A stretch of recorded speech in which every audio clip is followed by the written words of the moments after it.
Yeah మరి trending news in Telangana. ఇగో fee reimbursement బకాయిలట మా అన్నగారు యనుమల రేవంత్ రెడ్డి గారు సఫలమైనయట. చర్చలు సఫలమైనయట. సఫలం కాకపోతే ఇట్లా మైలపోలు పక్కన వాళ్ళని తీరుతాడు. ఇప్పుడు జనాలు సఫలం కావాల్సిందే, తప్పదు. విఫలం అయితే మీ పని అవుతుంది. ఓ ఫీజు బకాయిల రిలీజ్ కట ఓకే చేసినట. వెంటనే 600 కోట్లు విడుదల చేసేందుకు ఒప్పుకున్న సర్కారట. ప్రైవేటు కాలేజీల మేనేజ్మెంట్లతో చర్చలు సఫలమైన. ఇంకో మా బట్టి అన్న, మా ఉత్తమ్ అన్న, మా శ్రీధర్ అన్న, ఇదంతా దొంగల ముఠ, అలీబాబా దొంగల ముఠ ఉంటుందిగా. సో అలీబాబా దొంగల ముఠ మొత్తం కూర్చొని మరి ఫీజు రియంబర్స్మెంట్ బకాయిలు 10,000 కోట్లు ఉంటే 10,000 కోట్లు వీళ్ళు ఇచ్చింది ఎంతయా అంటే 600 కోట్లు ఒప్పుకురట. ఇక మళ్ళీ 10 రోజులు ఇది, మళ్ళీ 10 రోజుల తర్వాత మళ్ళా షురు చేస్తారు. ఏదో పై మా పైసలు ఏరా అంటారు. మళ్ళా పరిచయం ఉంది. మరి ఏం జరిగినా ఆశ్చర్యపోయిన పని లేదు. మా ఇందిరమ్మ రాజ్యంలో తెలంగాణ రాష్ట్ర సర్కారు బంగారు తునుక అవుతుంది. ఈ తునుకకు మరి మీరు ఏం పేరు పెడతారో పెట్టుకోరు. ఇప్పుడు చదువులు బ్రహ్మాండంగా చెప్తారు. ఇక ఫుల్ చెప్తారు చదువులు, టెన్షనే లేదు. ఇక మనకు ఎగ్జామ్లు వాయిదా చేసిరని చెప్పిర్రు, కాలేజీలు బంద్ చేసిరని చెప్పిర్రు. ప్రజల లోపల ఇప్పుడే వ్యతిరేకత కనిపిస్తుంది. అప్పులు తెస్తారు. 35,100 కోట్ల అప్పు తెచ్చిన మునగాడు రేవంత్ రెడ్డి అని అనిపించుకుంటాడు. సో ఇన్ని మంచి పనులు చేసింది కదా. సో ఒక్కడన్నా చెడ్డ పని చేయమని చెప్పేసి ఇలా ఫస్ట్ టైం ఒక 600 కోట్లకు ఒప్పుకొని కాలేజీల గేట్లు తెరిపించింది. అంతే, తాళాలు తీర్పించిండు. మళ్ళీ అలా పోయిన ఎగ్జామ్ మళ్ళీ కావాలి పైసలు. 10,000 కోట్లు ఉంది అంటారా పెండింగ్ బిల్లు. ఈయన ఇచ్చేది 600 కోట్లే. అలా 10% కూడా ఇస్తలేడు. నన్ను అడిగితే 5% తో ఇప్పుడు ఓపెన్ చేసి ఇంక మిగిలిన 95% మళ్ళీ పంచాయతీ పెడతారు. ఇక మళ్ళీ మురిసిపోకురి, సంకలు గుద్దుకొని మాయన్న తోపు మాయన్న మంచుడని కథలు పడకురి. వాస్తవం వేరే ఉంటుంది లెక్క. ఇంకేంటా బంద్ విరమిస్తున్నట్లు ప్రకటన చేశాడ ఫతిన. నేటి నుంచి యథాతథంగా కాలేజీలు ఓపెన్ అవుతాయి. నిన్న బంద్ చేసిరు, ఓపెనింగ్ చేసిరు. ప్రజల లోపల వచ్చే వ్యతిరేకతకు భయపడి రేవంత్ అన్న దిగొచ్చిండు. వాళ్ళతో దండం పెట్టండి, కాలు మొక్కి మీ దండం రా నాయన, నీ ఏ బాగా పడతా కానీ 600 కోట్లు ఇస్తా, ఓపెన్ చేయరా, నా అజ్జత పోతుంది. మళ్ళా విద్యాశాఖ మంత్రి నేను. నాకు అర్థం కాని డౌట్ ఏంటంట, ఇప్పుడు ఈ శాఖ ఎవరి దగ్గర? రేవంత్ రెడ్డి శాఖ. ఈ చర్చ కూర్చోంది రేవంత్ రెడ్డి. కానీ మా అన్న మొరగాడు కదా, నేను అమరాబాద్ పులిరాబాయి అని చెప్పేసి మా బచ్చాను బదనాన్ని చెప్తాను గెలవచ్చింది ఆర్థిక శాఖ మంత్రి కావచ్చు. ఇంకేంది, మిగిలిన బకాయిలు ప్రతి నెల కొంత విడుదల చేస్తారట. డిప్యూటీ సీఎం బట్టి విక్రమార్క చెప్పినట. ఇక ఆ ఫీజు రియంబర్స్మెంట్ రేషనలైజేషన్ పై కమిటీ వేస్తామని వెళ్ళాడు.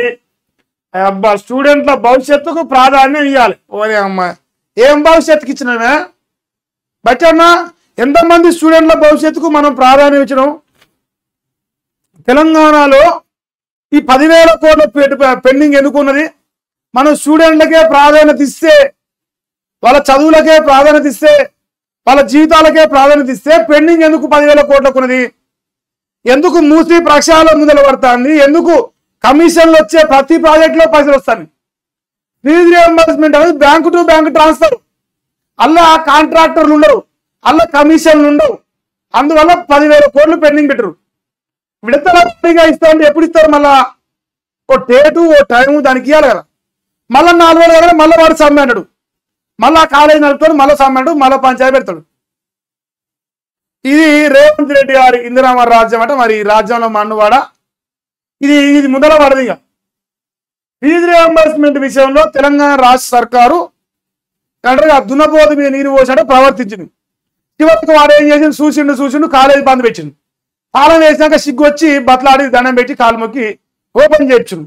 మరి కాలు మొక్కి దండం పెట్టి ఓపెన్ చేయించింది 10 రోజుల కంటే ఎక్కువ ఉండదు. నన్ను అడిగితే తుపకాలు 600 కోట్లు ఇస్తే మళ్ళీ వాడు మళ్ళీ మొత్తుకోడా, మళ్ళీ పంచాయతీ పెడతాడు, మళ్ళీ చురు చేస్తాడు.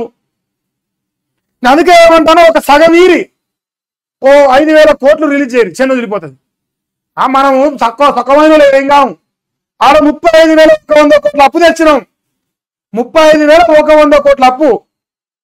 ఇంటిగ్రేటెడ్ రెసిడెన్షియల్ స్కూల్ 200 కోట్లు పెట్టి కడతానంగా ఒక్కొక్క బడి మంది సొమ్ము మేస్తానికి. మరి అందులో ఒక 10 బళ్ళు పైన పెడితే 5,000 కోట్లు వస్తాయి. 13-14 లక్షల మంది జీవితాల్లో వెలుగులు నింపిన వాళ్ళు అవుతారు. ఈ తుపకాలు 500 కోట్లు ఇచ్చి మీ ఇగురు పెడుతున్నాం మేము బంగారుతున్నాం కేసు అంటే ఎవరు నమ్మడట్లా. సరే బచ్చన్న నాకు ఒక చిన్న డౌటు, ఇక్కడ ఏమన్నా మా బచ్చన్న స్టూడెంట్ల భవిష్యత్తుకు ప్రాధాన్యం ఇస్తారంటాను, మరి నిరుద్యోగుల భవిష్యత్తుకు ప్రాధాన్యం ఇయ్యరా మీరు? నిరుద్యోగుల కోసం నిరసన చేస్తూ ఆమర నిరాహార దీక్షకు కూర్చోవడానికి అశోక్ సారు రెడీ అయ్యిండు నిన్న 15 తారీఖు నాడు. ఎత్తుకపోయారు, ఎక్కడ ఎత్తుకపోయారో తెలియదు, ఇంతవరకు వదిలిపెట్టినప్పుడు నేను వార్త చూడలే. తెలంగాణ రాష్ట్రంలో ప్రశ్నించే గొంతులు బ్రోకర్ నాకులు ఎవరు నోరు తెరవలే.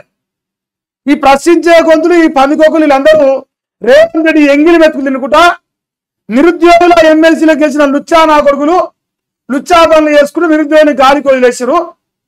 ఓడిపోయినోడు నిరాహార దీక్షలు చేస్తాడు, సాగుకు తెగిస్తాడు, కాంగ్రెస్ ప్రభుత్వం కొట్లాడుతా ఉండు, అసలు తీసుకుపోయి అరెస్ట్ చేసారు. మరి ఉద్యోగాలు ఇయ్యరా? ఇక్కడ జాబ్ క్యాలెండర్ ఇక్కడ నా ఒంటి పైనే ఉంది.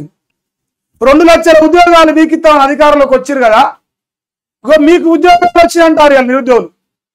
మాకు ఉద్యోగాలు ఇస్తామని చెప్పిర్రు, మా పేరు చెప్పి మీరు ఉద్యోగాలు తెచ్చుకురు, షెట్టు పేరు చెప్పి కాళ్ళు చెప్పినట్టుగా మీరు ఇలా బాగుపడరు, మా బతుకులు మన్ను కొట్టరు.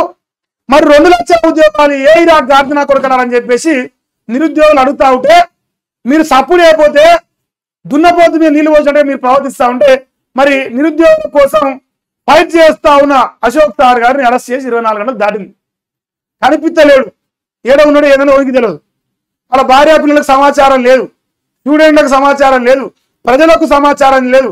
కానీ ఇంకో స్టూడెంట్ల భవిష్యత్తుకు ప్రాధాన్యం ఇవ్వాలి, సిగ్గి శరం ఉండాలి, జీవనెత్తులు అనిపించాలి కొంచెమైనా. అంటే ఈ మాట మాట్లాడొచ్చా మాట్లాడరాదా? మనం చేసే లంగా పనులు ఏంది, మనం చేసే లత్కోరు పనులు ఏంది, మనం చెప్పే మాటలు ఏంది, మాటలకు చేతలకు ఎంత వ్యత్యాసం ఉందనేది ఒకసారి మరి సోచాయించి నిజమేంది అబద్ధమేంది ప్రజలు ఏమనుకుంటారు, ఈ మాట మాట్లాడొచ్చా మాట్లాడరాదా, మాట్లాడితే ఏ రకంగా రిసీవ్ చేసుకుంటారు అనేది దయచేసి ఆలోచన చేయి. ఇంత దుర్మార్గంగా పట్టపగటిలు నిరుద్యోగుల్ని గోసపెట్టుకుంటా, విద్యార్థులను గోసపెట్టుకుంటా, నిరుద్యోగ వృత్తి ఇవ్వకుండా, ఉద్యోగాలు ఇవ్వకుండా, గ్రూప్ 1 ఆస్పిరెంట్స్ వాళ్ళ బాధలు ఇక చెప్పే శక్తి లేదు. ఇక నాకు ఇంత పెద్ద ఎత్తున విద్యారంగంలో ప్రధానంగా విద్యాశాఖలో ఇన్ని విధాలుగా అరికోస పెడుతూ మీ స్టూడెంట్లకే ప్రాధాన్యం ఇస్తున్నాము, ఆఖరి చుమ్ముతారు మీ ముఖాల పైన. అసలు పచ్చితు మాటలు చెప్పకూర్చరా దయచేసి బచ్చాను. ఇక మళ్ళీ ఇలా ఐన్స్టీన్ కూర్చున్నావు, ఐన్స్టీన్ మెదడు ఉంది ఇలా ఐన్స్టీన్ గారు. ఇది ముబారక్ బ్యాచ్ ఇట్లా రుమాలు కట్టుకున్నారు, రుమాలు కట్టుకొని తలకాయల మెదడు కరగబెట్టి బంగారుతుండగా ఎత్తారు ఇప్పుడు వీళ్ళందరూ. నీకు దమాగలేరన్న ఆయన ఒక్కనికన్నా, దమాగలేని దద్దామని తీసుకొచ్చి కుసబెట్టినట్టు అయిపోయింది.